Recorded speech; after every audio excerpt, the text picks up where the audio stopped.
Emile Ferris's graphic novel My Favorite Thing is Monsters chronicles the life of young Karen Rees as she takes on the role of amateur sleuth narrator following her neighbor's death. While the primary plot is a mystery about the suspicious shooting of a Holocaust survivor which was ruled a suicide, Ferris tackles themes of racism, mental illness, grief, and homophobia, all wrapped up into a coming-of-age secondary plot. Set in 1960 Chicago, Ferris utilized historical and cultural elements to build a world both hypnotizing and horrifying. Today, this lecture will focus on the illusions and intertextuality Ferris weaves into the story for a well-rounded and engrossing experience. Julia Kristeva coined the term intertextuality in her essay, Word, Dialogue, and Novel. In her own words, she defines intertextuality as a mosaic of quotations. Any text is the absorption and transformation of another. The notion of intertextuality replaces that of the intersubjectivity, and poetic language is read at least double. This postmodern theory has lent a literary understanding of how signs derive their meaning within a structure of a text. In My Favorite Thing is Monsters, Ferris uses primarily visual and mythological allusions, among others. Doing so, she creates a deeper understanding of Karen Rees's world as her character makes sense of the obstacles presented to her in the plot.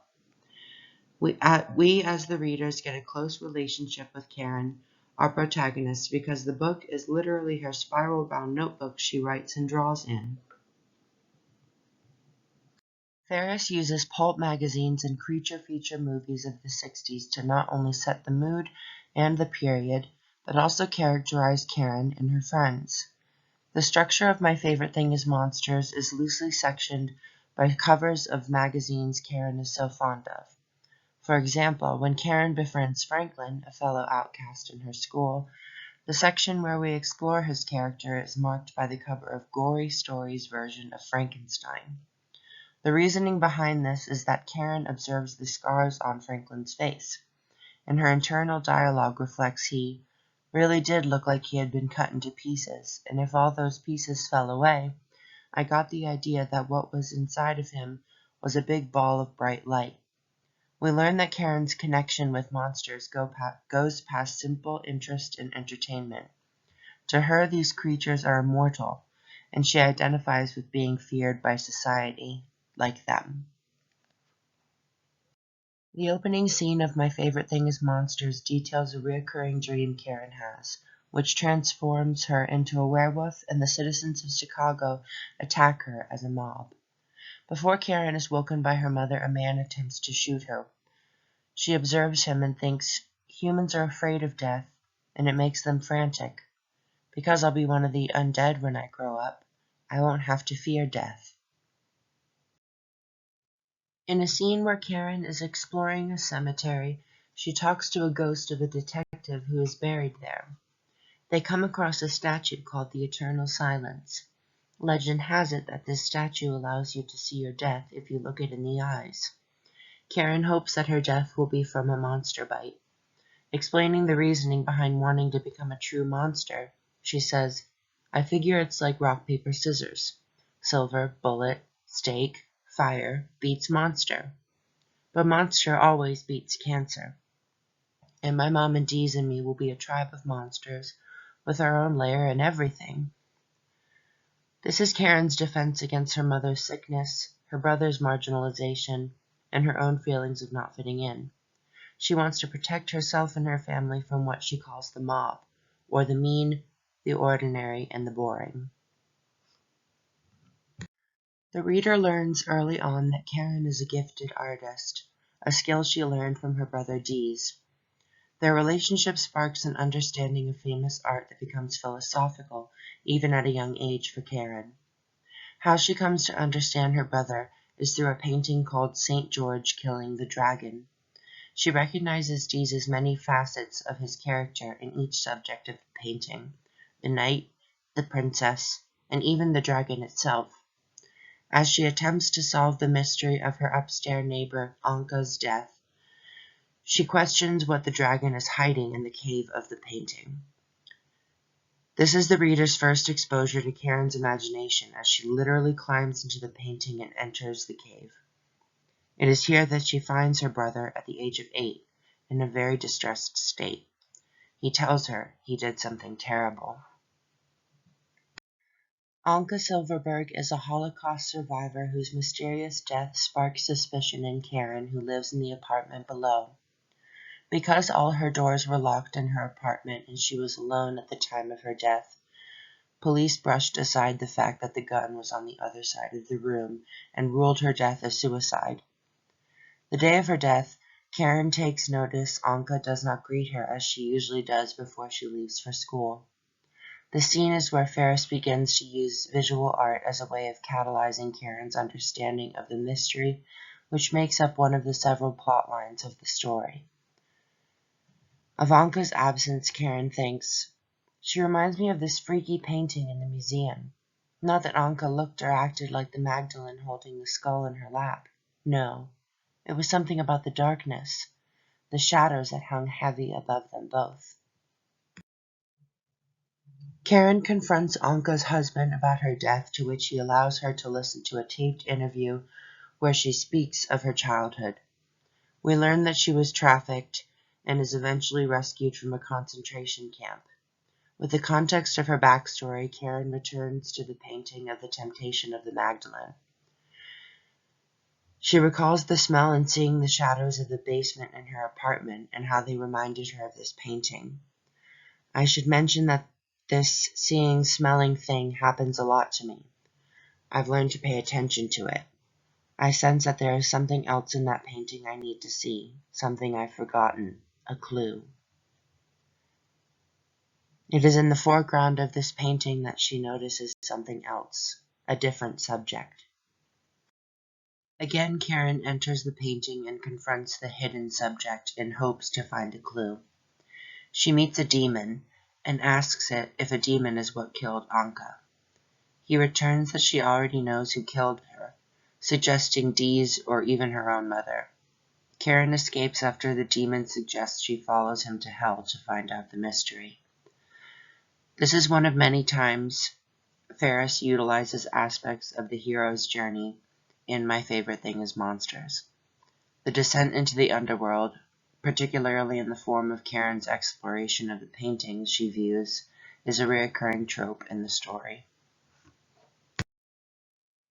The way Ferris portrays Karen's interiority as she attempts to solve the mystery is comparable to The Dream in the Underworld.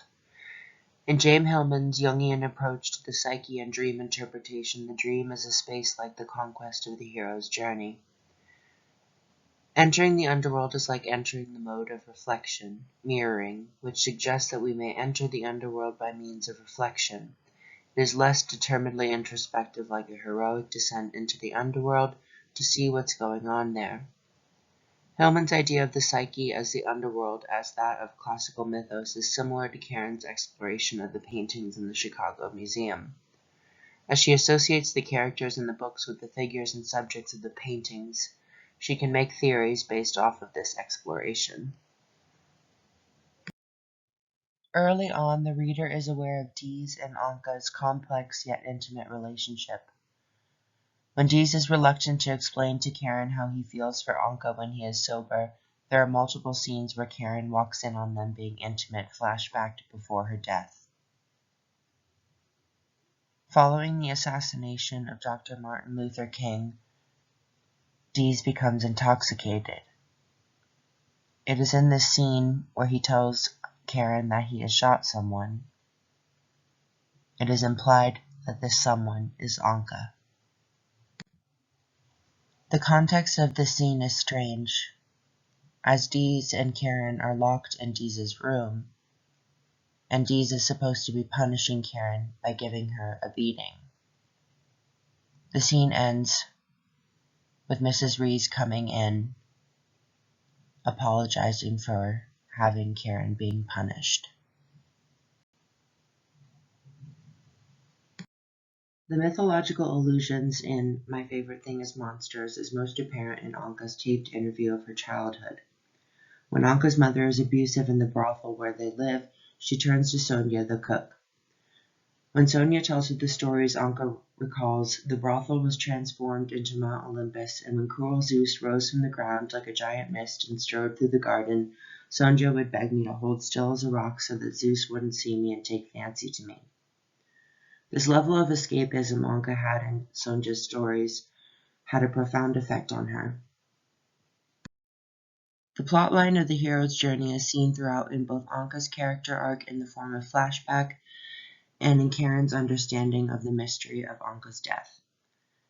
When in the hands of Schutz, an older gentleman who uses Anka as a client from the pharmacy where she is being trafficked from, her knowledge of mythology comes as a saving grace. He asks her upon meeting her, "Why are you so interested in the story of the gods?" To which she returns, "Because maybe the gods never went away. Maybe we're the gods." When Anka is endangered and given to the pharmacy to a cult, she makes the escape only to return to Schutz. In a scene coming back to his house, she smashes the glass apple to force him into having her stay. This could be compared to the story of Persephone, whose fate was to return to Hades following her eating the pomegranate from the underworld. The concept of the descent into the underworld as a part of the hero's journey is seen in many examples in My Favorite Thing is Monsters. As Anka's life becomes more endangered as a Jewish woman during the Holocaust, the further her character descends into the underworld. Schutz becomes something of a symbol of Hades as he helps her escape the pharmacy and eventually a concentration camp. An example of this descent into the underworld is when Schutz and Anka attend a nightclub called Heaven and Hell, with a separate room to symbolize heaven and a separate room for hell. In the hell room, Anka thinks to herself, maybe Persephone ate the pomegranate seed because she wanted to stay with Hades. Throughout her stay with Schutz, he refers to Anka as goddess. This mirrors her hero's journey as she navigates the concentration camp she is sent to and eventually escapes with his help. Finally, at the end of the book, in the present time, she is depicted as a goddess and shows Karen the truth of who killed her. Just as Karen crawled into the painting of the Magdalene and was offered by the demon to enter hell, Anka goes through a similar journey as revealed on her taped interview. Following Karen completing Anka's taped interview, she has met with a new character residing close to her apartment, a character who calls himself Sally. This character claims to have been watching her family since prior to her being born. He tells Karen that Dees has done horrible things, but she is safest with him. He instructed her not to ask her brother about the terrible things he claims that Dees has done. This is yet another character who points the blame of Anka's death at Dees. Shortly after this encounter with Sally, Ferris ends the novel in a surreal scene that ends with some resolution but leaves room for explanation, possibly in the next installment of the series. In the final sequence following Mrs. Reese's death, where Karen has slain the monsters she hopes to recruit her and her family, she meets Anka in the realm of the paintings, which Ferris uses as a sort of underworld. Karen's understanding of her reality is thrown off when her mother dies before the monsters she believed in could save her. This catalyst pushes her character to pursue what truth she still may have to uncover with the mystery of Anka's death.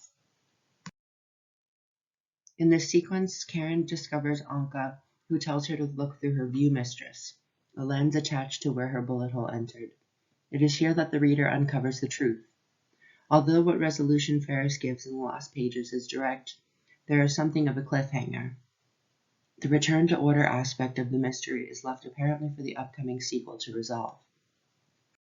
Shortly before her death, Mrs. Reese explains that she is being visited by a mysterious figure she calls Victor. When Karen questions Dees of this, he refuses to answer. The identity of this character remains a mystery until the very last page of the book.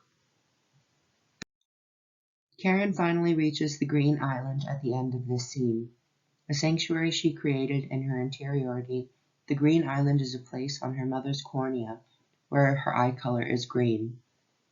Karen imagines herself going to a lush island of safety in her mother's eye. Ferris leaves room for interpretation with this ending. The image of Dees finds Karen in her interior sanctuary and reveals he is her brother, Victor. Perhaps Karen is communicating with Anka's spirit, guiding her in finding her killer. Or perhaps the knowledge she learns of her brother over the span of the novel influences her conclusion that Dees is the one who killed their neighbor. His confession earlier was made at a heightened state of stress and intoxication. Questioning Dee's understanding of Anka's death, perhaps he simply blamed himself for whoever shot her.